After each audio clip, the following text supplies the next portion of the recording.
Oops. We are, huh? Good morning, Friday, May 15th, 2026, here in House Transportation. It's a hectic day here in the State House. And the patience of our witness and the rescheduling and the adjustments, Patrick, we very much appreciate that. If you could spend about 15 minutes giving us a somewhat, maybe not incredibly detailed, but a somewhat overview of what the Senate did to the mileage-based user fee in their version of the H944, I would much appreciate it. Sure. Thanks. For the record, Patrick Murphy, Agency of Transportation. If I could just get sharing permissions, Gabby. Okay. So our caucus is now postponed for folks. Oh, I haven't heard. Daddy's heard that either. Boxes are postponed. Caucus at 11:15, but it looks like it's at 12:30. There's it at 12:30. She said they've changed it to 12:30. Yeah, Oh, no, I haven't seen that. I was getting caucus now 12:30 and 11. Can you see this okay? Yes. Okay, so I'm just going to dive in. I provided some overall context for this, but given the amount of time we have, I'll start just with what I see as the major changes in the Senate's version of the MBUF sections, and then we can dive into any questions that you all might have.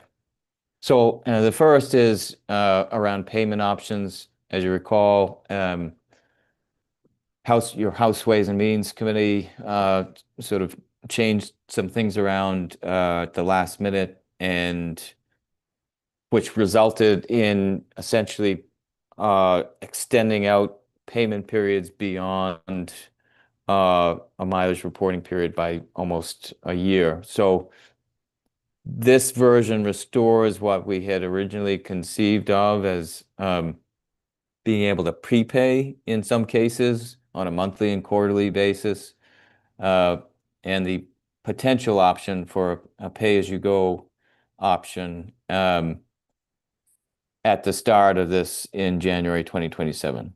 So we're trying to make things as easy as possible. You can still pay everything at the end if that's what you want to, but if you elect instead to be able to space this out so that it fits more within your budget, you'll be able to do that.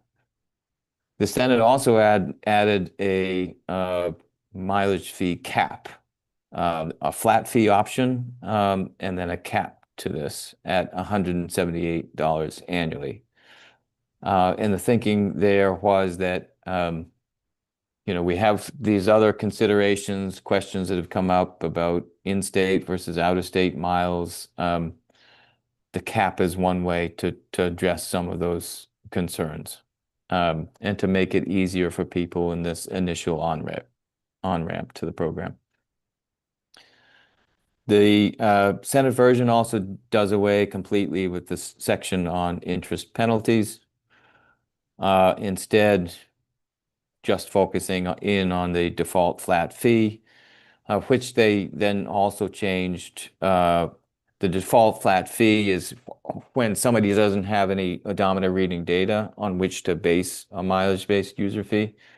And so they lowered that from the 98th percentile, which equated to roughly $375, to just $178 for those first 2 years of the program. This allows also for a 90-day grace period. We work with the committee to make sure the emphasis is on compliance and being able to get that data to be able to generate a fee. And so if somebody has not obtained an inspection and therefore the odometer reading, they can still do that within 90 days afterwards. And if there is any overpayment at the point of registration renewal, then that overpayment would be accredited to the next reporting period. The Senate's version also eliminated the rental vehicle road usage charge, 1% surcharge on what is now a 9% purchase and use tax for rental vehicles. We found that, there are only 24 some odd vehicles that would be subject to it in the beginning. but the development costs would exceed $50,000. So $2,000 basically for each vehicle that we'd be trying to get maybe $150 out of. The next change was just in the initial transition. So there was language that was clarifying that and how it would work. And basically, in the first year that people experience it, it will be no different from what they now experience at the point of registration, which is an $89 registration fee or $178 if they elect for a 2-year registration. Once there is data within the system to both begin and close a mileage reporting period, then those paid fees, whether they're from 2026 as an EV infrastructure fee, an $89 EV infrastructure fee, or from 27 and 28 as a road usage charge, those will then be applied as a credit against the first mileage reporting period. So it's in effect an advance on what you will owe at the end. And this not only gets a consistent revenue source into the system, but it also helps people kind of manage that higher fee over time. So nobody will come to this and be faced with one lump sum in a way that's surprising, potentially. The Senate also adds reports. This fits in with our federal grant. We're already going to be reporting on certain items to you all on a transition strategy that takes into account what we've learned from this first phase and then how it might be applied to other vehicles and classes. And then there's reporting requirements about our outreach and education strategies that are also a part of our grant work. And then some consistent reporting on how the program is going. And then finally, I would say one of the more significant changes to all of this is the Senate expansion of the mileage-based user fee in statute to include more vehicles within the covered vehicles definition and therefore apply the mileage fee to all hybrid vehicles by 2029. That is done with a system of fuel tax credits that would be automatically calculated within our system and credited against the mileage-based user fee. So there wouldn't be somebody that's faced with a mileage-based user fee that's 1.4 cents per mile on top of all the fuel tax that has already been paid. Instead, the fuel tax is credited as a sort of advance on that. And then it recognizes that there are more complications with vehicles that are paying for gas already, and it increases that default flat fee to $375. The last piece of this gets into more detail on what we would be reporting back to you all as part of these additional sections. So there's a public outreach and communication strategy that's due by September of this year. And that will give you a sense of the activities that we've already begun and that we've planned for the following year. So again, because of the way that we've designed the initial transition to this mileage-based user fee, most vehicle owners won't see this in any meaningful way until 2028, after their first mileage reporting period has closed. What they'll see instead is this just another $89 or $178 fee. So they'll begin to really interact with the system more in 2028. So we have a lot of that time to be able to continue to reach out to people and ensure that they understand what will be happening and how things will work. It also requires us to submit an initial mileage-based user fee transition plan by January of next year, which would look at how additional mileage reporting options would be included in this program. What are the costs and benefits of this sort of alternative approach, which we know right now is very costly administratively to be able to implement in the first step of this. So, and then it's to look at how we devise a system of fuel tax credits to deal with vehicles that do pay the fuel tax, and to understand how we might capture out-of-state revenue. And then it proposes a schedule for other vehicle classes and fuel types, evaluation of medium and heavy-duty electric vehicles, and whether we look at weight-based factors there, and then recommendations for this flat fee cap, a default flat fee, and an inflation adjustment factor, which is something we've talked about earlier in the session. And then there are these ongoing program evaluation results. Our final report is due in September of 2028, and so we would provide that to you all, a draft of that in July before it's submitted to FHWA. So that there are a few things that in the movement of this through multiple committees that have come up, and as we have begun the real work of building this out in our DMV IT systems. So one is that the language, and I think this was just a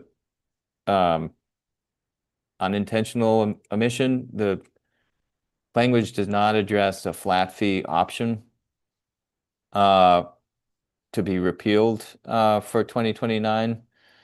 So that would, $178 flat fee option would in fact act as a cap, even though the cap itself has been removed because people would just start choosing that flat fee.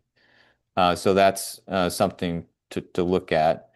And there's a couple of different ways that I've discussed with Damien about how to do that. So we can come back to that question. If this language to cover hybrids in 2029 does advance, there's also the question of what the legislature wants to do with the existing infrastructure fee for plug-in hybrids. I think this was another omission at a late hour, whether to repeal that or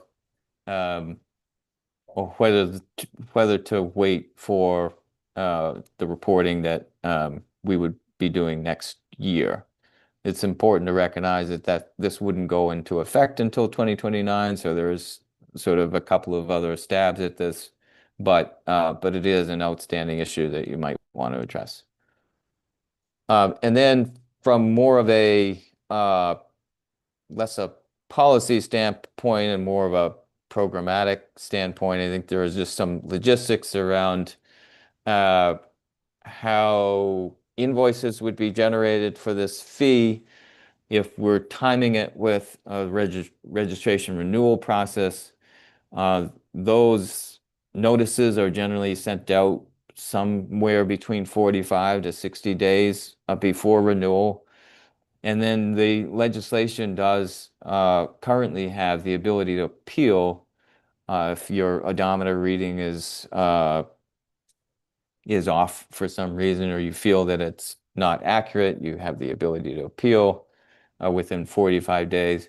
And so it would be beneficial to have a 60-day period before registration renewal to allow for any mileage reporting periods that have closed in that time frame to be able to be reconciled, not at that registration renewal, but at the subsequent registration renewal.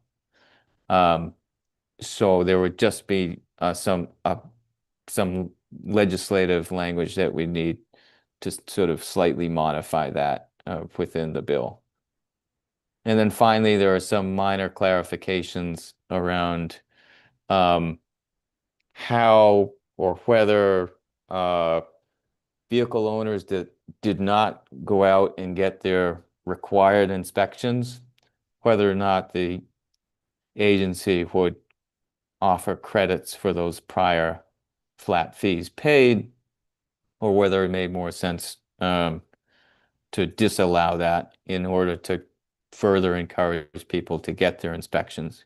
Because what we want really is a system there where we have a mileage fee that's based on real data, and we don't want to, there's the inherent unfairness that comes with one that is where people are mostly paying a flat fee. So those are the main issues I think that we've seen coming out of the Senate. And I'm happy to just open things up to questions that you all might have.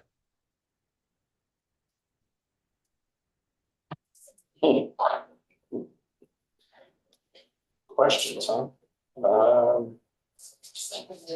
Complicated. It is so complicated. Complicated, but it's like, I honest, trying to yeah, understand the whole thing. yeah.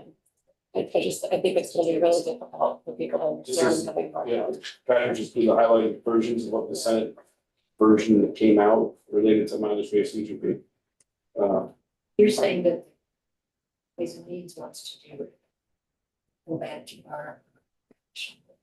I would say a couple things, I guess, that when we as a committee stood on the House floor last year and passed the T-bill, we were pretty clear that through this federal grant and through the previous T-bill and all the discussions up through that we were going to have a mileage-based user fee for battery electric vehicles by January 1st, 2027. And that there was pretty universal understanding that the whole pay your fair shares, et cetera, that also they already were paying an infrastructure fee that was going to help build out charging network, that once they're paying the mileage-based user fee, that would go away because now they're contributing to the roads themselves. That's what we said to the body last year.